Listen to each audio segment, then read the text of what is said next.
Bonjour à tous et à toutes, bienvenue dans ce nouvel épisode des Imaginaires du présent, un édito spécial Ukraine. Taras Shevchenko est un peintre et poète russe de culture ukrainienne, né en 1814 et mort en 1861. Romantique, engagé, il a chanté l'aspiration de l'Ukraine à la liberté. Il est omniprésent, la plus grande université porte son nom, d'innombrables rues sans parler des statues. Son œuvre maîtresse réunit toute sa poésie, le Kosbar, nom des bardes ambulants chargés de transmettre la mémoire du peuple ukrainien. Ses vers ont été repris dernièrement par les résistants ukrainiens pour leur donner du courage. Il est la plus grande figure de la poésie ukrainienne, artiste révolutionnaire, né esclave dans une famille de paysans serfs. Il ne retrouvera sa liberté qu'à 24 ans sur un territoire déjà annexé par l'Empire russe. Je vais vous lire L'Hérétique, traduit par Sophie Borchak et René Martel. De méchants voisins ont incendié la maison toute neuve et belle. De leurs voisins, au feu, ils se sont chauffés, puis sont allés dormir. Mais la cendre grise, ils ont oublié de la disperser au vent. Elle reste, la cendre, à la croisée des chemins, et dans son sein couve une étincelle du grand feu. Elle couve et ne s'éteint pas, elle attend qu'on la ranime, comme un vengeur attend son heure. La mauvaise heure, elle couvait l'étincelle, elle attendait toujours, au carrefour vaste et large, et commençait à pâlir. Ainsi les Germains ont incendié la grande maison et la famille des Slaves, ils l'ont dissociée. Sournoisement, ils ont lâché le cruel serpent des luttes fratricides. Des flots de sang coulèrent, éteignirent l'incendie. Et les Germains se partagèrent les tristes décombres et les orphelins. Ils grandirent dans les fers, les fils des Slaves, et oublièrent dans la servitude ce qu'ils étaient au monde. Mais, dans les décombres de jadis, l'étincelle de fraternité couvait. Elle couvait, elle attendait, des mains fortes et hardies, elles vinrent. Alors jaillit du plus profond des cendres la belle flamme, le cœur hardi, les yeux d'aigle intrépides. Tu as allumé, ô sage, le flambeau de la liberté et de la vérité. Des Slaves, la grande famille, dans les ténèbres de la servitude, tu as dénombré jusqu'au dernier. Tu n'as compté que des cadavres, il n'était plus de Slaves. Tu t'es dressé sur les grands charniers, sur les carrefours du monde. Et, ô miracle, les cadavres se levèrent, ils ouvrirent leurs yeux. Le frère étreignit son frère, le doux mot d'amour, et ils se dirent pour l'éternité. Dans une seule mer se jetèrent tous les fleuves slaves. Reçois aussi dans ta gloire, ma pauvre Obol, ma Douma indigente, du saint Tchèque, du grand martyr, du glorieux Hus. Accueille-la, mon père. Et moi, doucement, je prierai Dieu que tous les Slaves deviennent de bons frères, fils du soleil de la vérité, et qu'ils deviennent des hérétiques, tels que celui de Constance, le sublime hérétique. La paix au monde ils donneront, et la gloire éternelle.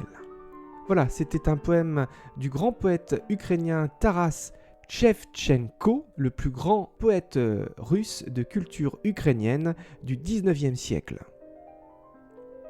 Dans l'actualité, je signale un documentaire diffusé jusqu'à mi-avril sur France 5 qui s'appelle Georges Perec, l'homme qui ne voulait pas oublier, dans la collection Aux Arts, etc., réalisée par Pierre Lannes. En 1965, un inconnu de 29 ans, nommé Georges Perec, voit son destin basculer le jour où il obtient le prix Renaudot. Comment cet orphelin juif sorti perdu et sans repère de la Seconde Guerre mondiale a-t-il pu arriver aussi rapidement au panthéon de la littérature ? Toutes les clés de réponse dans cet excellent documentaire. Jean Duvigneau, à qui je rends hommage dans ce podcast, intervient justement dans ce film, car ce fut un peu le mentor de Georges Perec durant ses jeunes années, notamment ses années de lycée, puisqu'il fut son professeur de philosophie à Étampes. Dans la droite lignée du sociologue Jean Duvigneau, j'ai la joie d'interroger ce mois-ci Ariel Kirou, essayiste, écrivain, qui enseigne justement la question des imaginaires, et particulièrement ceux du futur, à l'université. C'est notre grand témoin, et nous rendrons aussi hommage au philosophe disparu Bernard Stiegler, qui a été le mentor d'Ariel Kirou. Je laisse la parole maintenant à Jérémy de Tessier, Mathéo Michelet et Tom Bouchardon pour nous présenter respectivement leurs chroniques. Au fil de la parole pour Jérémy, première séance pour Mathéo, une chronique spécialement dédiée au cinéma, et les coulisses du théâtre avec Tom Bouchardon. Bonjour à tous les trois. Bonjour Cyril, je suis heureux de poursuivre le cheminement que nous faisons ensemble au fil de 1848. On est désormais en mars, c'est le triomphe de la République, la Révolution a abouti, alors j'ai choisi pour commémorer ce mois de mars le grand discours prononcé par Ledru-Rollin, le grand orateur de la gauche radicale et qui est membre du gouvernement provisoire, qui dirige alors la France. Donc son grand discours, justement au Champ de Mars, le 22 mars, et c'est l'inauguration de l'Arbre de la Liberté. Bonjour Cyril. Aujourd'hui, je vous propose de questionner le choc des générations au sein du théâtre et de voir comment le Tartuffe d'Ivo Vanov à la Comédie Française a réussi à déchaîner les foules et les passions. Bonjour Cyril, ce mois-ci je vais vous parler de Hans Zimmer, ce grand compositeur allemand qui a travaillé sur de nombreux films à succès. Merci à vous et à tout à l'heure. Tout de suite, la grande interview avec Ariel Kirou.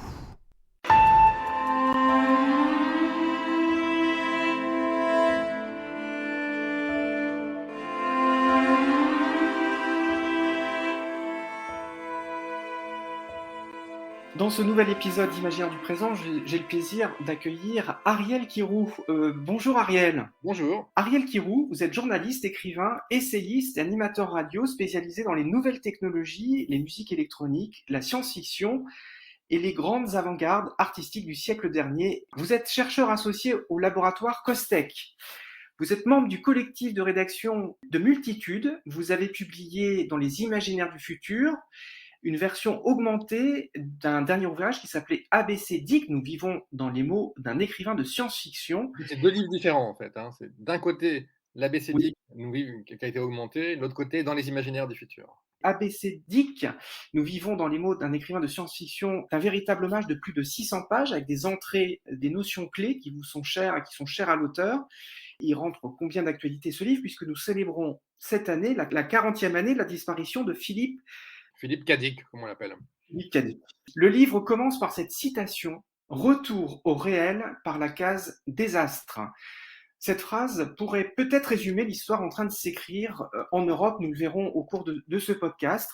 Vos autres ouvrages, pour n'en citer que quelques-uns, parce qu'ils sont tous très intéressants. Ceci n'est pas un blasphème, la trahison des images, des caricatures de Mahomet à l'hypercapitalisme, un livre écrit avec Mounir Fatmi, artiste.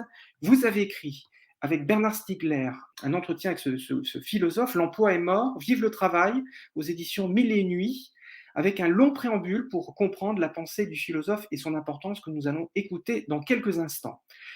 Un dernier article à souligner aussi de recherche avec Yves Citon qui s'intitule « Les multiples défis de nos planétarités » à lire dans l'introduction d'un numéro spécial consacré par la revue Multitude paru en janvier 2022 dans lequel nous reviendrons aussi dans ce programme. Vous êtes directeur associé de la Société Moderne Multimédia, directeur éditorial du Laboratoire des Solidarités et à ce titre rédacteur en chef du site solidarum.org de la revue annuelle Vision solidaire pour demain.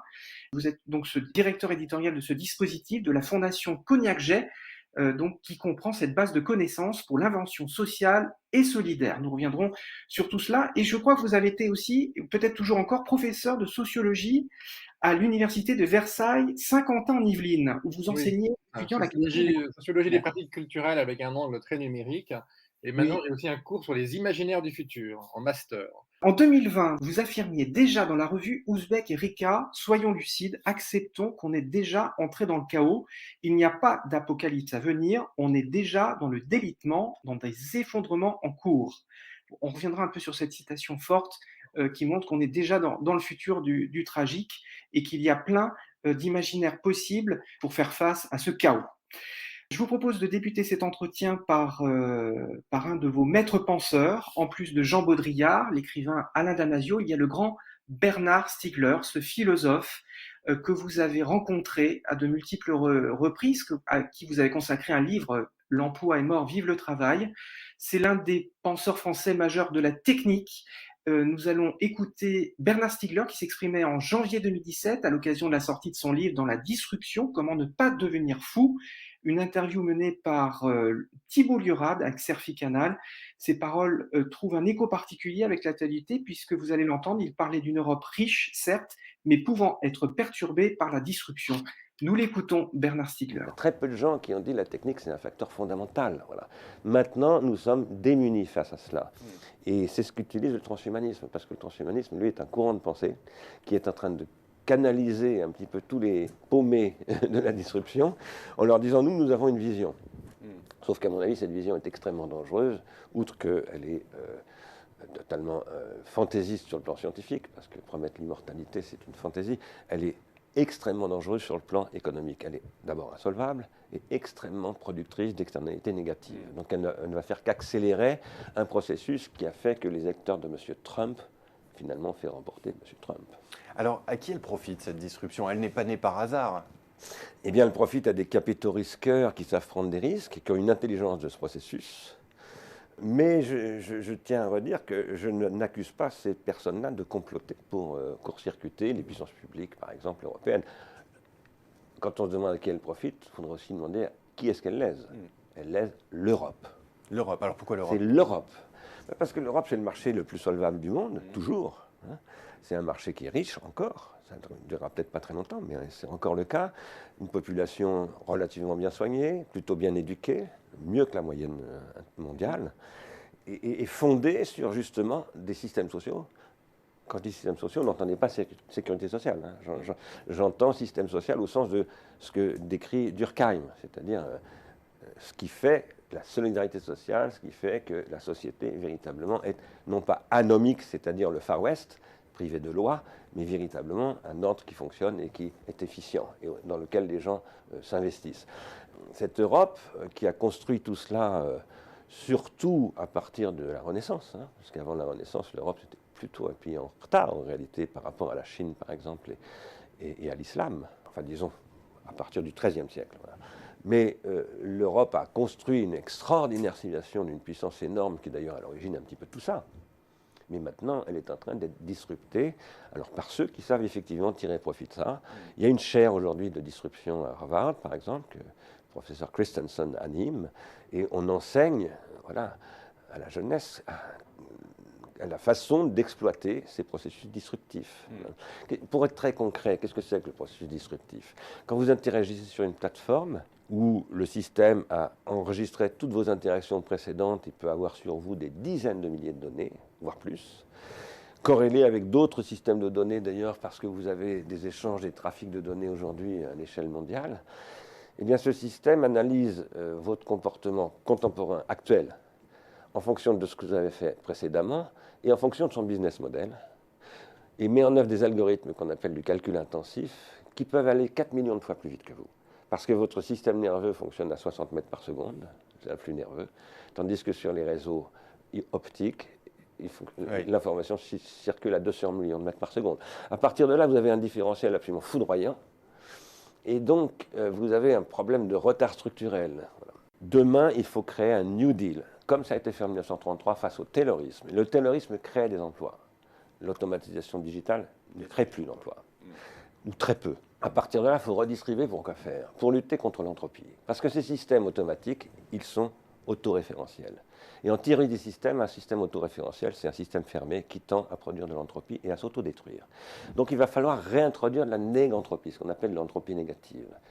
Ça suppose de repenser complètement, d'une part, les critères de redistribution. Nous proposons d'étendre le régime des intermittents du spectacle progressivement, sur 10 ans, à toutes sortes d'autres activités. Là où on a besoin de produire de la négantropie, c'est ce que font les intermittents. Produisent de la négantropie. Et ça permet de produire une nouvelle solvabilité à long terme.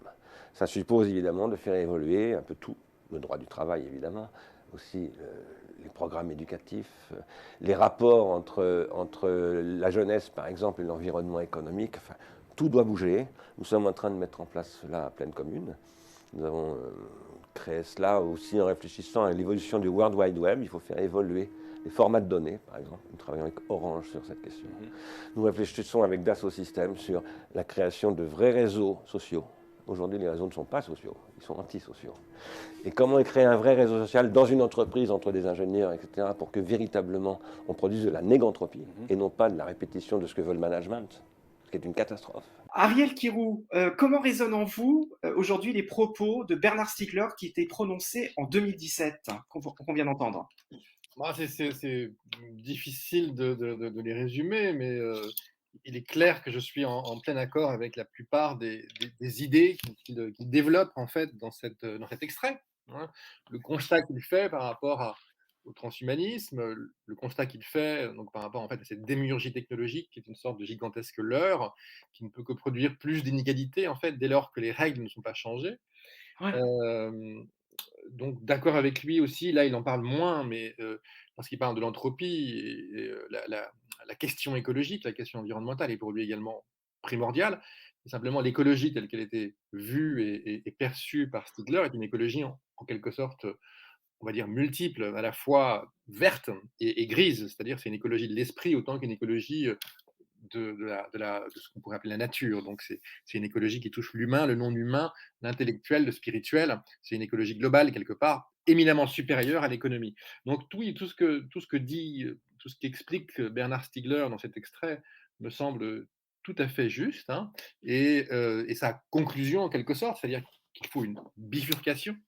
C'est l'un des termes qu'il utilisait en fait pour justement l'opposer à la logique de la disruption pure et simple, en fait, qui est une sorte de coupure brutale menée par des puissances qui seraient en quelque sorte des puissances de l'économie dominante, des puissances du marketing selon les règles d'hier. Lui, ce que prenait Bernard Stiegler, et je pense qu'il a absolument raison, qu'il avait absolument raison, c'était en quelque sorte non pas cette rupture subie, mais en quelque sorte une transformation assumée, voulue. Il parle de négantropie, c'est-à-dire non pas destructrice, mais créant un ordre différent, sortant s'extirpant des règles on va dire, de l'hypercapitalisme. Et je pense que là-dessus, il avait pleinement raison. Après, malheureusement, il est parti trop tôt, hein, donc maintenant, c'était donc en août, 2020. voilà, en août 2020. Il est parti évidemment bien trop tôt. Euh, Nous avions beaucoup de discussions. J'essayais de le tirer notamment vers l'importance justement d'intégrer non seulement des scientifiques, des chercheurs, des savoirs, évidemment les citoyens dans tout ce mouvement, mais aussi Oui. les imaginaires. Voilà. Voilà. Et ça, pour moi, c'était vraiment un point primordial parce qu'au fond, finalement, lorsqu'on lit, par exemple, le 2 ou 3 derniers livres de l'auteur de science-fiction Kim Stanley Robinson, comme Aurora ou 2312, dans 2312, il y a une historienne de l'année 2312 qui prend du recul sur ce qui s'est passé avant elle, à partir des années 2000. Ouais. Et elle explique bien qu'il y a eu une grande indécision jusqu'en 2060 et qu'après, il y a eu une période de crise absolument gigantesque et que l'année où potentiellement tout se transforme, c'est 2130. Et c'est parce que le contexte politique, le contexte global permettait cette transformation dans une situation de crise absolument abyssale. Et au fond, finalement, ce qui explique avec son imaginaire quelqu'un comme Kim Stanley Robinson, en se projetant dans le futur, c'est très exactement la même chose que Bernard Stiegler, avec simplement cet outil des imaginaires. Ce qu'il met en scène, c'est cette nécessité de nous transformer si l'on ne veut pas continuer éternellement sous prétexte de progrès, tout simplement à créer de l'entropie, c'est-à-dire à détruire notre propre monde, notre propre environnement humain et non humain. Donc voilà, donc oui, je crois que au fond, finalement, cette nécessité d'une bifurcation éminemment politique, Oui. une transition qui intègre qui soit au-delà, au fond, finalement, de ce qu'on appelle une transition numérique ou une transition écologique même, mais vraiment une transition de société, de mettre en question un certain nombre de règles, de règles, donc de règles, de règles de l'économie, en fait, hein, telle qu'elle fonctionne aujourd'hui, pour renverser en quelque sorte la perspective. Bruno Latour dirait pour en quelque sorte faire en sorte que ce ne soit plus le développement de la production qui soit privilégié, mais la préservation et le développement de nos conditions d'habitabilité, en quelque sorte, de la Terre, à nous et à l'ensemble des êtres qui nous entourent et qui vivent avec nous. Cette transformation-là, elle est plus essentielle que jamais. Et donc, je crois que les mots, le message de Bernard Stiegler est plus juste que jamais. Après, la question, c'est effectivement comment. Hein.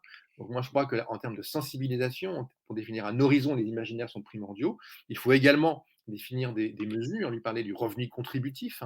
Moi, je défends le revenu universel d'un montant suffisant, inconditionnel, au moins au niveau du SMIC, pour justement renverser le rapport à la production, ne plus dépendre uniquement de la production et pouvoir mener des activités qui nous épanouissent et qui épanouissent notre environnement sans nécessité de toucher un salaire de quelques patrons ou de quelques États plus ou moins satrapes. Oui, c'est ce que vous avez écrit, pour revenir à la citation que je disais en introduction, vous disiez: «Voilà à quoi sert la science-fiction, même dans les pires situations, elle ouvre le champ des possibles. La zone, c'est ce qui est en train de devenir notre planète. On passe d'une époque où l'on avait le sentiment de savoir ce que l'on faisait à une autre où c'est l'incertitude temporelle et géographique qui domine. Comment sortir de la sidération? Nous avons besoin de l'horizon des étoiles, d'un ailleurs qui ne soit pas religieux». Vous êtes aussi, à votre manière, un penseur et un philosophe, Ariel Kirou. Oui, en tout cas, c'est pas à moi de le dire. Si des lecteurs le pensent, j'en serais heureux. Mais je suis inspiré par des gens comme Bernard Stiegler, comme Jean Bien sûr. Baudrillard, comme beaucoup d'autres. Je suis également inspiré, je trouve des idées, des perspectives aussi dans ce monde de la science-fiction, que ce soit chez Catherine Dufour, chez Alain Damasio, chez Katie Stewart ou chez Kim Stanley Robinson. Et j'essaye à mon niveau, en tout cas, de mettre tout ça en musique. Je pense que Ouais. il y a aujourd'hui, je pourrais citer aussi Yves Citon, Sandra Logier, Les gens de multitude. Il y a aujourd'hui, je crois, toute une galaxie en fait de gens, pas forcément très visibles, qui sont dans cette optique-là, au fond, finalement, qui avancent dans le sens qu'indiquait Bernard Stiegler. Et Mmh. c'est vrai que là, en quelque sorte, ma spécificité, par rapport à quelqu'un comme Bernard Stiegler, par rapport à beaucoup de penseurs, c'est réellement de prendre au sérieux, mais avec le sourire, ce Mmh. que nous apporte potentiellement la science-fiction, c'est-à-dire, Mmh. euh, en fait, et qu'est-ce qu'elle nous apporte, hein, c'est ça qu'on pourrait essayer d'essayer de comprendre. Ce que Mmh. potentiellement elle nous apporte, c'est que elle nous permet de saisir, malgré le discours ambiant, que l'emploi, la notion d'emploi, la notion de croissance, le monde réel tel qu'il nous entoure, il est pas là pour l'éternité. Qu'il y a Mmh. des horizons Mmh. vers Il y a lesquels des on peut cycles. aller. Et voilà, il Mmh. y a des mondes alternatifs. Mmh. Je ne dis pas que je les verrai de mon vivant, peut-être pas, mais il y a d'autres façons de faire société que celle qui est aujourd'hui la nôtre. L'économie telle que nous la connaissons, c'est un moment. L'obsession de la croissance économique, c'est un moment aussi. La notion d'emploi, non, c'est pas essentiel. Même la notion de travail, au sens d'œuvre, elle est intéressante, mais Mmh. l'essentiel, c'est le faire, c'est l'activité. Donc tout ça nous oblige un petit peu à revenir aux sources quelque part.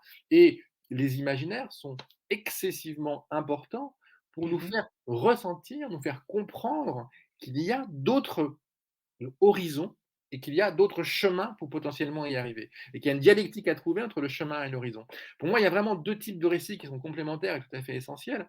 Il y a les récits ici et maintenant d'initiatives minoritaires, comme celle de Mmh. Pleine Commune que menait Bernard Stiegler dans, Mmh. en Seine-Saint-Denis, entre autres, hein, et dans d'autres départements donc limitrophes, hein, Pleine Commune.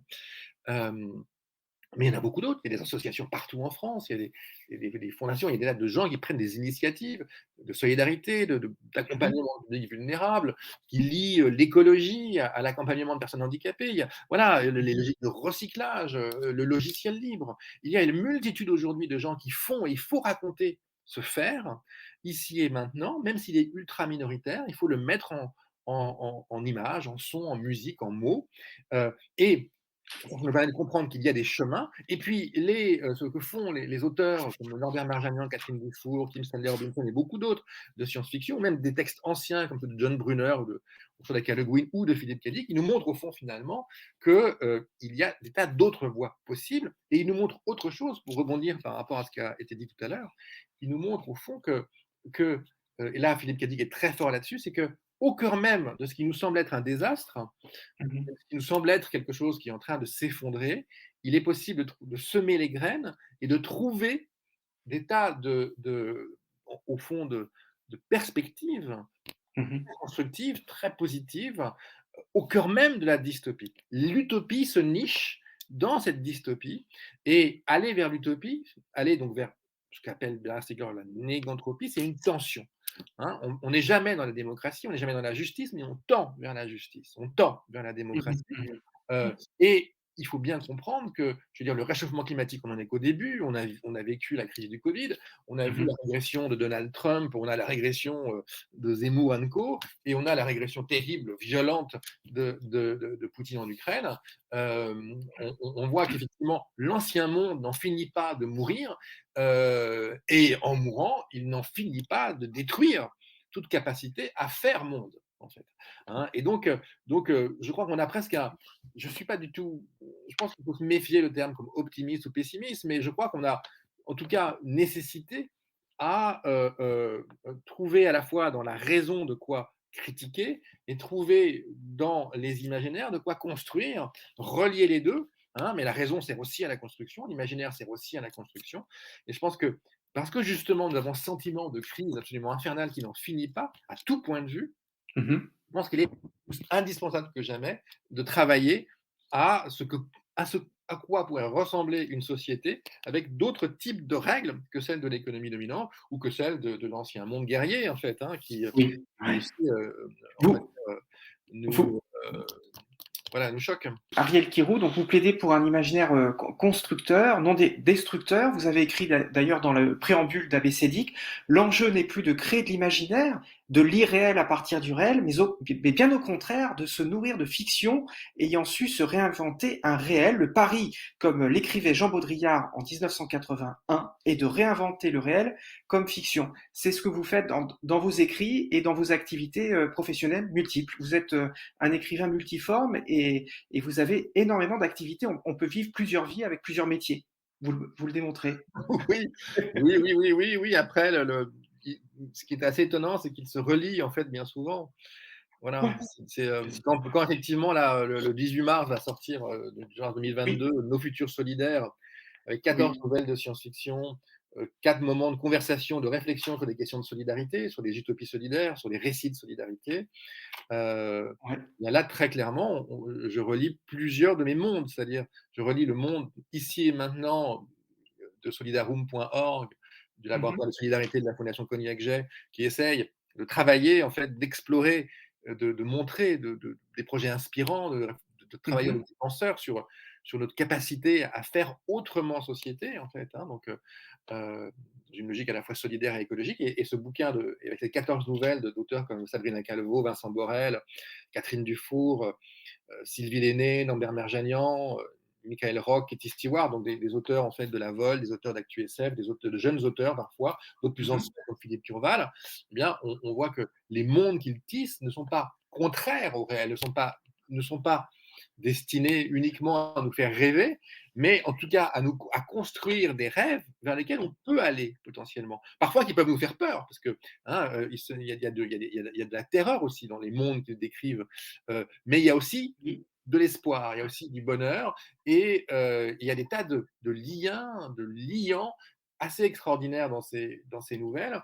Et là, pour le coup, avec ce bouquin, donc Nos futurs solidaires, je relie ces deux types de récits finalement, qui sont les récits de solidarum.org ici et maintenant, qui ressembleraient à des récits journalistiques, des vidéos, des podcasts sons, etc., qui essayent de voir dans le réel d'aujourd'hui ce qui peut nous encourager, en fait, plutôt que nous décourager à la façon de ce qui se passe en Ukraine, des mhm, États-Unis de M. Donald Trump, de plein d'autres choses, sans parler du réchauffement climatique et de notre incapacité de répondre à ce qui se passe là. Mais au contraire, donc, voilà, donc, plutôt que d'être dans le noir et le négatif, on intègre le négatif, on intègre la dystopie, le risque de danger en permanence, puisqu'on y est, voilà, tout simplement, mais on essaye de construire d'autres chemins. Et là, effectivement, dans Nos futurs solidaires, j'ai le sentiment de participer avec d'autres à relier, au fond, euh, mhm. ce monde des imaginaires qui nous ouvre des perspectives et qui nous fait comprendre que d'autres voies sont possibles, avec ce monde du réel, en fait, qu'on creuse, qu'on explore, pour voir ce qu'on peut y trouver comme matière, on va dire, à penser et à agir.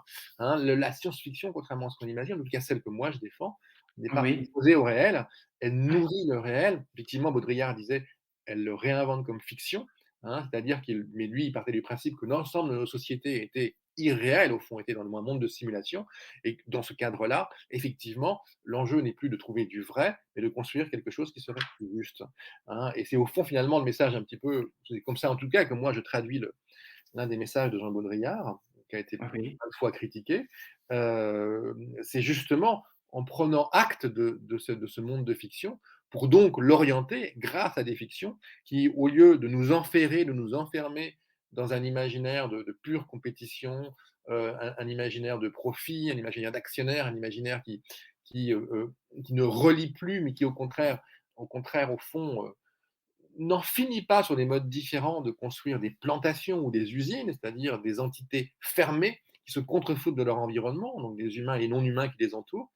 Donc plutôt que de continuer dans cette voie-là, effectivement, il y a aujourd'hui des fictions et des gens qui travaillent sur le terrain, des associations, des initiatives dans des établissements médico-sociaux et même parfois des hôpitaux, un tas de gens. Voilà, j'ai en tête par exemple un centre qui s'appelle le Oui. 3 Bicef dans un hôpital psychiatrique d'Aix-en-Provence. C'est un centre Oui. d'art au cœur d'un hôpital où des Super. patients jouent, Mmh. en fait, se Mmh. retrouvent acteurs et voilà, avec un immense jardin, on se retrouve des habitants, des patients, des soignants qui recomposent complètement la logique hiérarchique, hein, mais Ah oui. au nom Mmh. d'un mieux-être, au fond, au nom d'une capacité à transformer ensemble plutôt que séparément ce qui est, à ce niveau-là, leur monde, mais qui est aussi notre monde. Vous êtes exprimé ainsi: «On doit accepter d'imaginer, de travailler à la concrétisation de perspectives dont on ne verra peut-être pas l'aboutissement de notre vivant.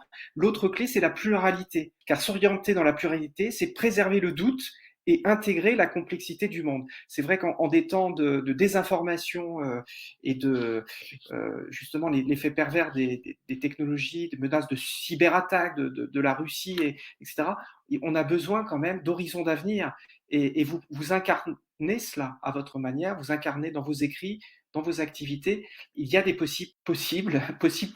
Oui. Il suffit de coordonner avec l'existant, de coordonner toutes ces bonnes initiatives qui existent. Vous êtes engagé d'une manière politique, je pense aussi à Ariel Kirou pour toutes ces démarches. Oui, oui, oui, oui, disons en tout cas que bon, je suis pas militant d'un parti, mais effectivement, je pense que voilà, je suis pas Il y a un neutre. engagement. Voilà, voilà, oui, il y a un engagement, de toute façon, un engagement social, un engagement politique, même s'il peut être indirect, ne Bien serait-ce que sûr. via Multitude avec Yves Citon, Yann Moulin-Boutan, Anne Kérien et Oui. l'équipe de Multitude, avec la Fondation Cognac sur un autre registre, avec beaucoup d'autres, avec Bernard Stiegler, du temps où il était là, évidemment. Bien sûr. Donc oui, je pense qu'il y a nécessité, je crois qu'il faut, en fait, il est très facile à l'écoute des médias de désespérer. Il est aisé, en quelque sorte, de nous désoler et d'avoir presque envie de nous tirer une balle dans la tête, hein. Oui, le tragique fait vendre. Voilà, et effectivement, les médias jouent bien souvent cette Mmh. carte, Bien hein, en sûr. présentant, par exemple, le migrant comme un ennemi, Mmh. en présentant ce qui est au fond une crise de l'accueil comme une crise de la migration, ce qui est absolument pas le cas. Mmh. Il y a une usine à fantasmes qui fonctionne de manière terrible, une usine à fabrication de réalités qui se donnent comme vraies, mais alors que le grand remplacement, c'est une fiction totale. Bon, donc par rapport à cet environnement qui nous semble délétère, je pense qu'il est primordial, vraiment primordial, de préserver, de construire des voies alternatives qui nous Mmh. semblent à nous et à d'autres collectifs enrichissantes. Et de rester ouvert à toutes les possibilités, d'où cette pluralité effectivement des voix, accepter parfois des désaccords. Je veux dire, ce mouvement-là, à mon sens, il est primordial. Bernard Stiegler, il disait quelque chose de très juste. Il disait, parce que la Mmh. situation est désespérée, nous devons plus que jamais rêver, en fait, hein, et nous devons Mmh. tenter de concrétiser nos rêves. C'est justement parce qu'avec le réchauffement climatique, avec ce qui se passe en Ukraine, même s'il ne l'a pas vécu, avec la pandémie, avec tous les malheurs en quelque sorte qui semblent nous tomber dessus, et il y en aura d'autres, hein, il y Mmh. en aura évidemment beaucoup d'autres, Mmh. c'est d'autant plus nécessaire de construire, hein, nécessaire de nous irriguer de mondes alternatifs, pensés par des gens comme Philippe Cadic, Ursula K. Le Guin, et des gens contemporains aussi, de nous irriguer des expériences menées partout en France et dans le monde et qui, à leur niveau, recréent du lien entre humains, entre eux, entre humains et non humains, retissent quelque part ce qui ferait société, tout en préservant les conditions d'habitabilité de la Terre, voire en enrichissant nos rapports à tout cela. Donc, je pense que voilà, tout ça est absolument indispensable. Et effectivement, ce que je dis aussi souvent, c'est que le faire en préservant cette nécessité d'un ailleurs. Voilà, c'est-à-dire d'un ailleurs. C'est-à-dire que après, c'est peut-être des désaccords avec certains, mais je considère effectivement qu'on a besoin de préserver. On n'a pas besoin d'aller physiquement dans les étoiles. On n'est pas prêt pour ça, quelque part. Si c'est pour faire la même chose à la Jeff Bezos ou à la Elon Musk, c'est pas la peine. Si c'est pour détruire les endroits où on va aller demain et à continuer sur la même logique de consommation outrancière et d'hypercapitalisme, c'est pas la peine. Mais si on a la potentialité, la capacité un jour de regarder l'ailleurs dans une logique de connaissance et d'exploration plutôt que d'exploitation, il ne faut surtout pas s'en priver, car l'un des gros dangers, c'est que justement l'ailleurs soit purement et simplement religieux. Euh, euh, il peut être formidable en étant mystique, mais s'il est uniquement porté par des églises, par des pouvoirs, je pense que c'est quelque chose qui ne peut qu'être là encore délétère. C'est-à-dire, on reste dans une dualité, dans une opposition qui nous laisse enfermer dans un monde qui ne recrée pas, en quelque sorte, du lien, ne recrée pas des relations entre l'ensemble des humains et des non-humains, tels que nous, à mon sens, nous en aurions besoin. En fait, hein. Donc il y a un rêve à construire, un rêve à concrétiser qui ne doit pas être un cauchemar. Et il faut pour cela assumer à la fois la nécessité d'un ailleurs, mais aussi la capacité pour nous d'avancer, en fait, vers ce possible qui, au fond, se nourrit d'impossible. Dans le dernier article que vous avez écrit avec Yves Citon, quelles que soient les difficultés des problèmes, il demande peut-être non seulement de passer des questions de propriété à des questions d'usage partagé, mais ils appellent surtout à se méfier des attitudes d'utilisateurs intrinsèquement extractivistes pour développer des pratiques d'hospitalité qui nous apprennent à respecter simultanément ceux qui nous accueillent et celles et ceux que nous accueillons. L'optique planétaire nous invite simultanément à nous considérer comme des hôtes au sein de milieux de vie naturels dont nous devons reconnaître et sanctuariser les conditions de reproduction et comme des hôtes au sein d'infrastructures artificielles qu'il nous appartient de rendre accueillantes envers les multiples formes de vie dont nous participons. Il y a un fort humanisme dans ces écrits qui se dégage. Oui, bah c'est aussi la patte de Yves Citon, qui est quelqu'un d'assez formidable, en fait, hein. Ah Donc, oui. qui a beaucoup écrit sur l'écologie de l'attention, qui est Ah oui. quelqu'un de très ouvert et de passionnant. Et donc, mais oui, tout à fait. Bah, en tout cas, il y a une nécessité, en tout cas, en tout cas, ce que moi je ressens sur ses écrits, c'est Ah les oui. écrits en particulier, c'est cette immense ouverture quelque part, mais qui est une ouverture qui à la fois respecte l'autre, hein, et en Mhm. même temps est capable de s'opposer à lui et se pose dans une logique effectivement de construction, de reconstruction. Alors effectivement, nous posons, nous, les jalons de ce qui nous semble les bons repères pour construire en tout cas un monde qui serait autre et qui serait plus Mhm. respectueux on va dire, de nos interrelations, de nos interdépendances, à la fois avec d'autres humains, avec des agents, on va dire, non humains. Bon, voilà, ça nous semble, à nous, en tout cas, quelque chose de primordial. C'est-à-dire, bon, tout le monde ne le partage pas comme on le partage, comme nous, on avons la conviction. Bon, Mhm. voilà, et après, je pense que nourrir ces visions-là, c'est aussi ce qu'on fait avec le réseau Université de la pluralité, qui est un réseau qui Mhm. travaille sur les imaginaires alternatifs du futur, avec Katie Stewart, qui en est la présidente, et Daniel Kaplan, qui en est en quelque sorte le fondateur, et avec un réseau mondial. Voilà, moi j'essaye au maximum de m'entourer de gens que je vais essayer de nourrir à ma façon, et surtout qui vont me nourrir d'idées, de perspectives, d'initiatives, qui vont me surprendre, voilà, et qui vont nous surprendre aussi, et nous faire avancer collectivement.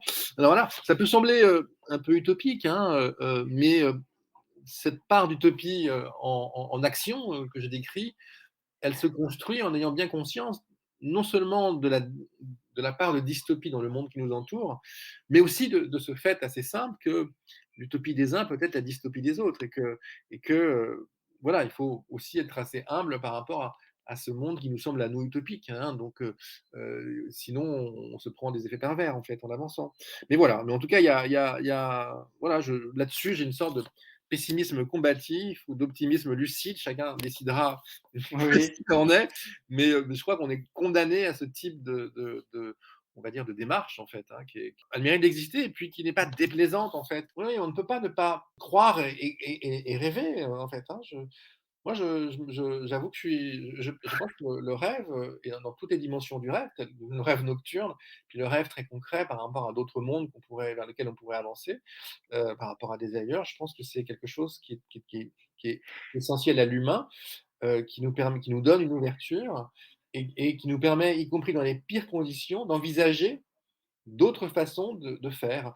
Le problème, c'est que l'humain a besoin souvent d'être au pied du mur, de vivre le pire pour pouvoir imaginer à faire autrement. On est en train de vivre, c'est vrai, vous le soulignez, une crise des croyances, crise de la spiritualité. Et petite question peut-être personnelle, êtes-vous croyant, Ariel? Je suis agnostique. Je me méfie de l'athéisme radical, a tendance, à mon sens, à construire un autre dogme. Je suis agnostique, mais je crois en l'ailleurs, très profondément. C'est-à-dire, Mmh. je crois en l'existence d'autres dimensions et je pense que croire à ça est absolument essentiel. C'est-à-dire, Mmh. on croit qu'on est tout seul au monde, l'homme, l'humain, comme étant le sort de petit Dieu sur terre. Heu, je crois que c'est excessivement, et sans aucune autre dimension.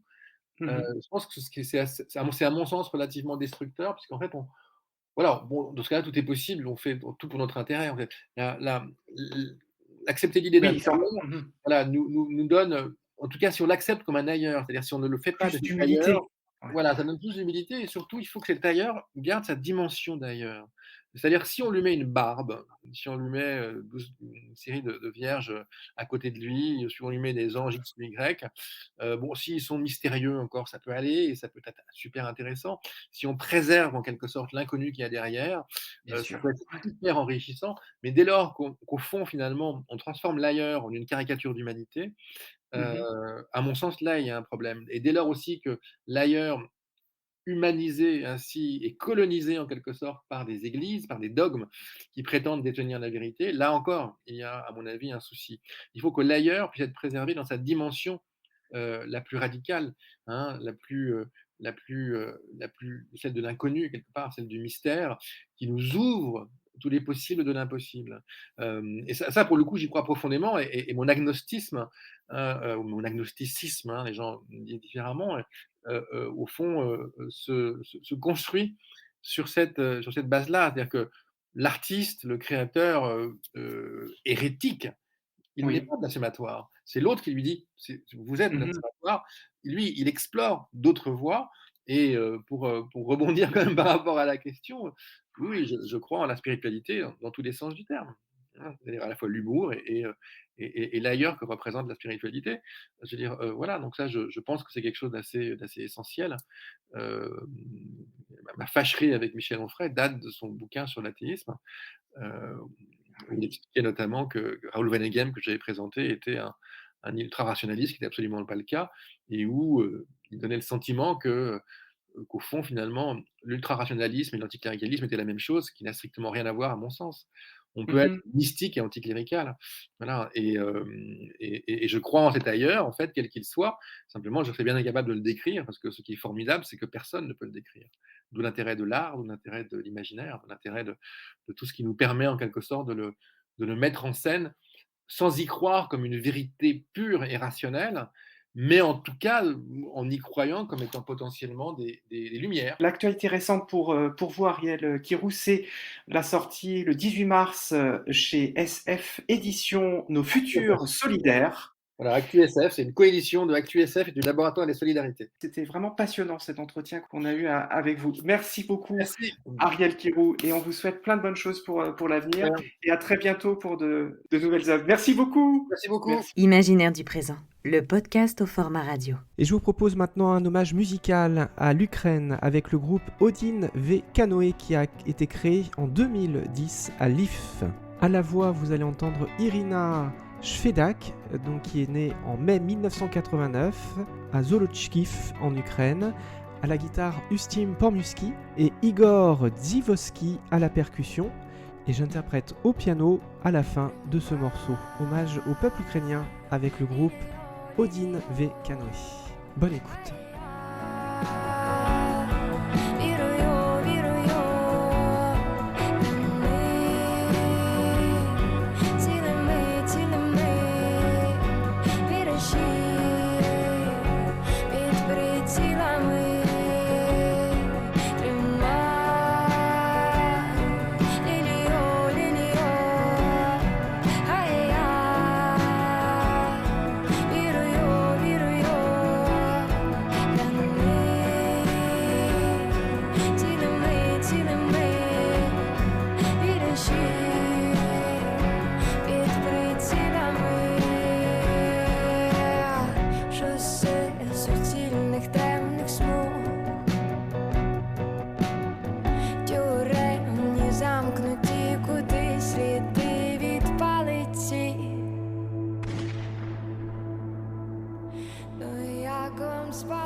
1848, au fil de la parole.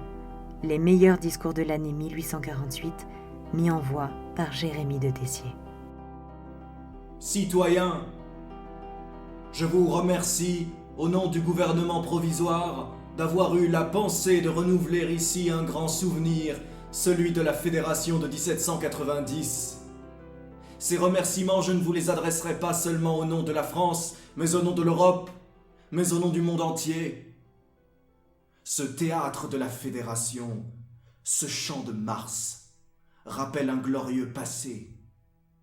La France divisée en castes, en aristocratie, en provinces, venant à l'appel du peuple de Paris, abjurer sur l'autel de la patrie les vieilles haines et les ressentiments séculaires pour ne faire qu'un peuple, le peuple français.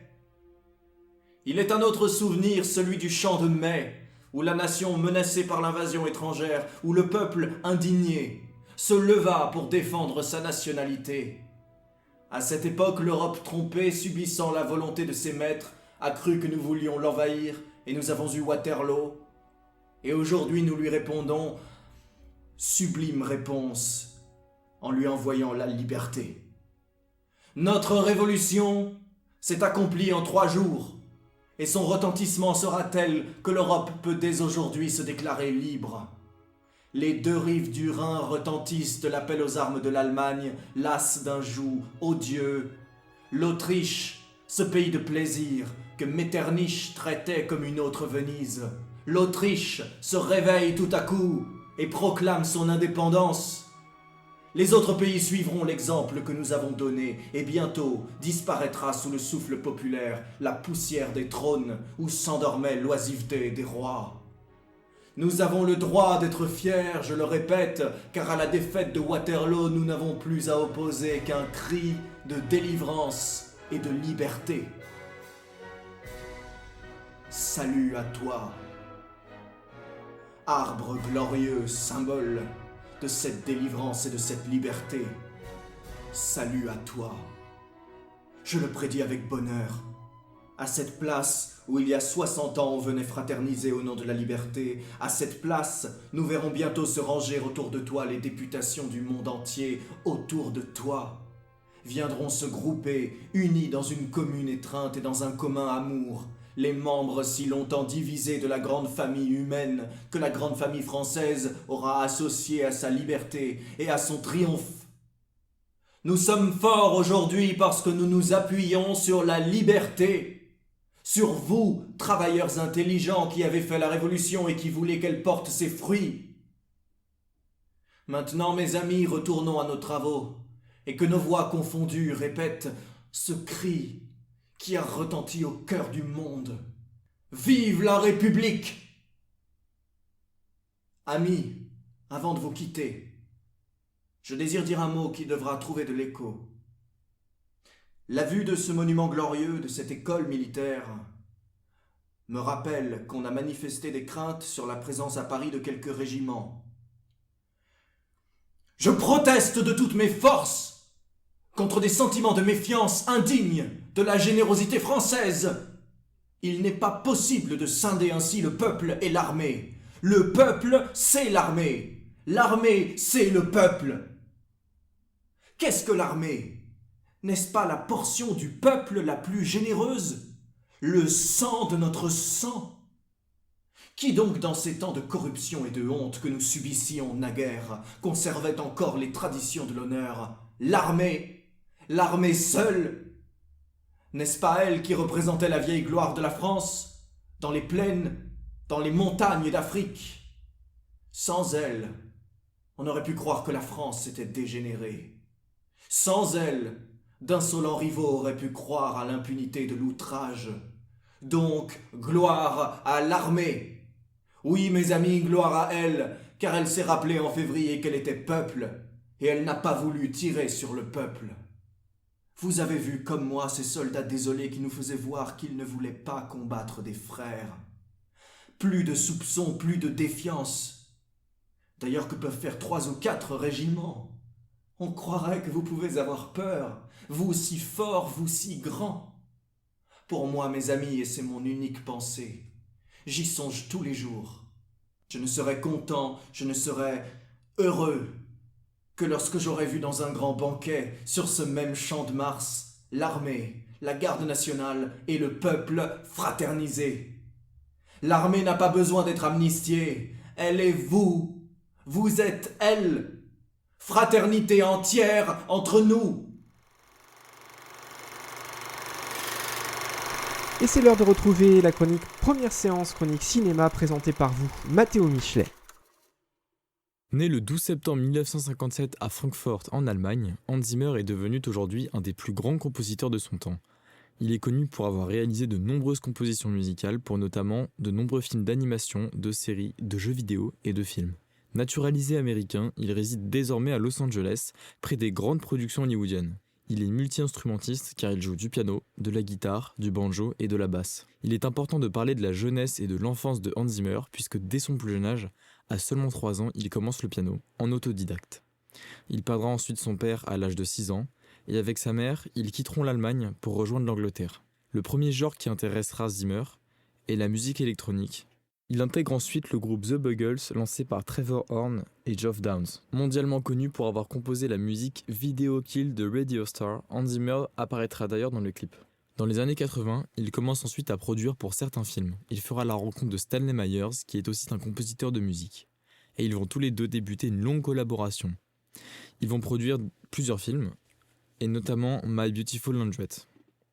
Il remportera ensuite son premier Oscar de musique en 1987 pour le film Le Dernier Empereur. C'est ensuite logiquement qu'il quittera donc l'Angleterre pour travailler à Hollywood, car en 1988, Barry Levinson l'engage pour son prochain film Rain Man. Pour ce dernier, il connaîtra un grand succès puisqu'il aura une nomination aux Oscars pour la meilleure musique de film. Dans la fin des années 80, Hans Zimmer décide de s'installer à Los Angeles, là où il créera le studio Santa Monica, qui est un studio qui va complètement révolutionner les méthodes de composition et en fait avec ça Hans Zimmer veut vraiment donner sa chance à de jeunes compositeurs pour se faire connaître. Dans le milieu des années 90, il va faire sa première composition pour un film d'animation qui n'est autre que Le Roi Lion de Disney. Il remportera un Oscar et un Golden Globes. Une petite anecdote sur le disque de la bande originale du Roi Lion qui est la BO la plus vendue de l'histoire avec 26 millions d'exemplaires. Donc ce qui est vraiment énorme pour une musique pour une BO de film. Il va remporter ensuite un second Grammy avec le film USS Alabama de Tony Scott.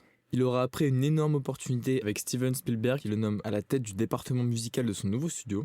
À la fin des années 90, Hans Zimmer va vraiment montrer à quel point il s'est imposé dans le milieu musical des films, puisqu'il est nommé 3 années de suite pour l'Oscar de la meilleure musique de film. Donc il a une certaine domination sur le marché, on va dire. En 2000, il va composer sûrement ce qui est une de ses musiques les plus reconnaissable et plus connu pour le film Gladiator de Ridley Scott. Et il recevra un Golden Globe. Pour faire écho à notre première chronique sur Christopher Nolan, Hans Zimmer a composé la musique de Batman Begins, Inception, Interstellar et Dunkerque. Mais c'est pas seulement dans le milieu des films qu'il va donner son génie, puisqu'en 2009, il va composer pour une des plus grandes licences du jeu vidéo et pour un des plus grands jeux de cette licence aussi, puisqu'il va composer les thèmes principaux de Call of Duty Modern Warfare 2. Il composera aussi la musique de Skylanders, qui est un autre jeu mondialement connu. Le 8 décembre 2010, véritable consécration, du moins une reconnaissance assez incroyable, puisqu'il aura son étoile au Hall of Fame à Hollywood. Et en 2011, dans son pays natal, il aura l'équivalent allemand, qui est le boulevard des Stars, où il aura aussi sa petite plaque. À partir de 2015 et jusqu'à nos jours, Hans Zimmer, il souhaite vraiment développer un côté live. Il a vraiment envie de jouer en direct toutes ses pièces musicales. Et donc c'est pour ça qu'à partir de 2016, il lance une première tournée européenne avec environ une 30aine de dates. Et il fera même un album du live qui a été fait à Prague. En 2017, il va faire une seconde tournée qui sera cette fois-ci mondiale. Et il va notamment jouer donc au grand festival Coachella. À ce même festival, il jouera même une des premières musiques qu'il a fait, Video Kill de Radio Star, j'en ai parlé tout à l'heure au début de la chronique, donc musique électronique, etc. Donc vraiment les prémices de sa musique. Et en 2019, il va carrément créer la tournée qu'il va appeler The World of Hans Zimmer, où là, c'est carrément d'autres personnes qui vont reprendre ces pièces musicales, des grands orchestres, etc., pour les jouer dans de nombreux pays. Actuellement, avec le Covid, c'était un petit peu au point mort, cette tournée, mais elle va reprendre. Première séance. Les coups de cœur de films, les meilleurs réalisateurs, réalisatrices du 7e art par Matteo Michelet. Et pour terminer ce podcast, je vous propose d'écouter la chronique Les coulisses présentée par Tom Bouchardon.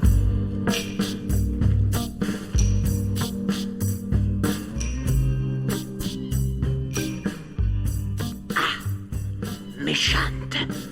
Je m'en vais faire une œuvre agréable à tout l'univers.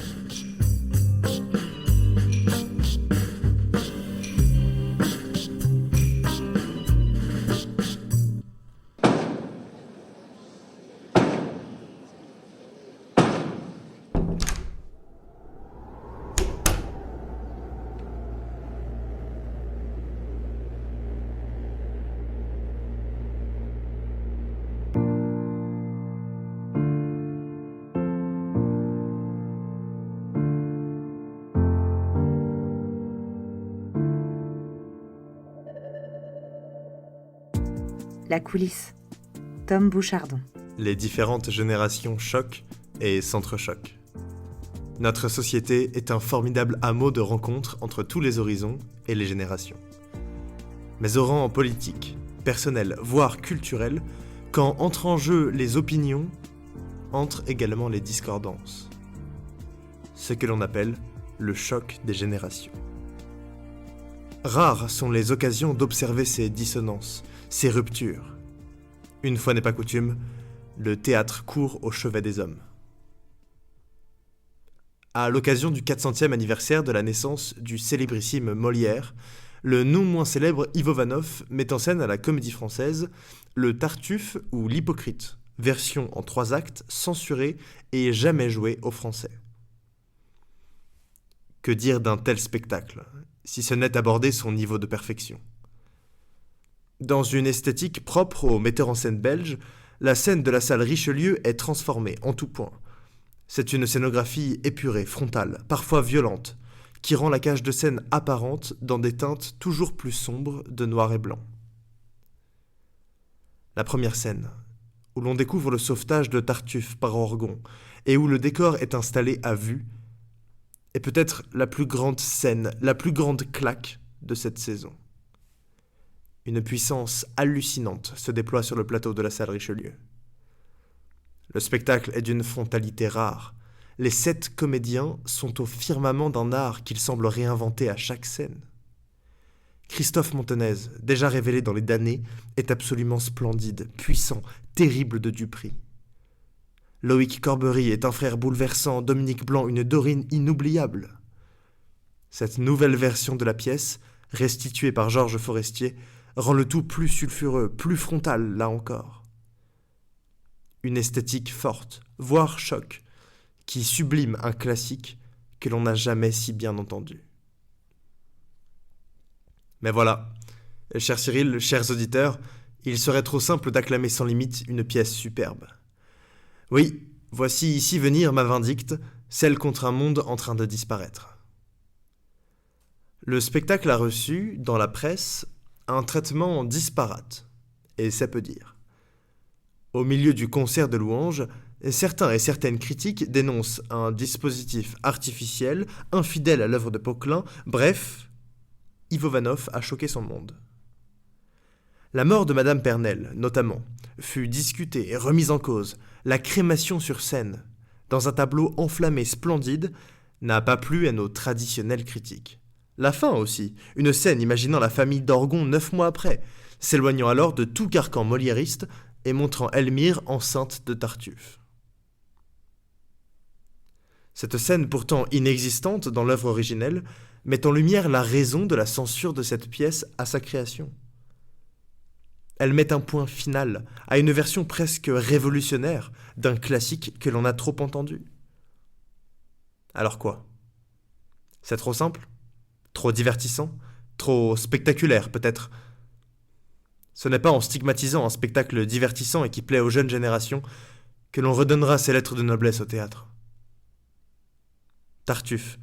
Ici, SDF apparaît nu, sans que cela ne soit jamais mis en avant ou utilisé pour provoquer. En est-on vraiment encore là, en 2022, à tout remettre en question pour un bout de chair dévoilé ? Le scepticisme de la salle à la fin de la représentation peut poser question. Scepticisme, le mot est mal choisi. Le soir où nous étions dans la salle, quelques spectateurs isolés ont hué le spectacle, brimant ainsi les applaudissements que l'on aurait imaginé plus nombreux. Il s'agit de ne pas critiquer un public qui s'exprime, mais au contraire de saluer le geste de Vanoff. Voilà enfin un peu de révolte, quelque chose de moins consensuel. Le théâtre semble alors être un des rares lieux de ce monde où les avis divergent, jusqu'à s'écharper, jusqu'à choquer certains. Sans jeter la pierre à ces critiques, ils sont les meilleurs exemples d'un monde qui semble passé et qu'il voudrait futur. Le Tartuffe d'Ivo Vanoff est une merveille de théâtre contemporain, une des choses les plus précises et renversantes qu'il m'ait été donné de voir. C'est la fin d'Imaginaire du présent, merci de nous avoir suivis. On se retrouve le mois prochain pour de nouveaux imaginaires. Faites de beaux rêves d'ici là. Salut, je suis Tyson, le compositeur des génériques du podcast Imaginaire du présent. Vous pouvez retrouver toute mon actualité sur tyson.org. À bientôt. Bonjour, je suis Mathilde Mire, comédienne, et la voix des annonces d'Imaginaire du présent. Pour un projet artistique, audio ou audiovisuel, n'hésitez pas à découvrir mon parcours et à me contacter via mon site www.mire-mathilde-comédienne.com. À bientôt.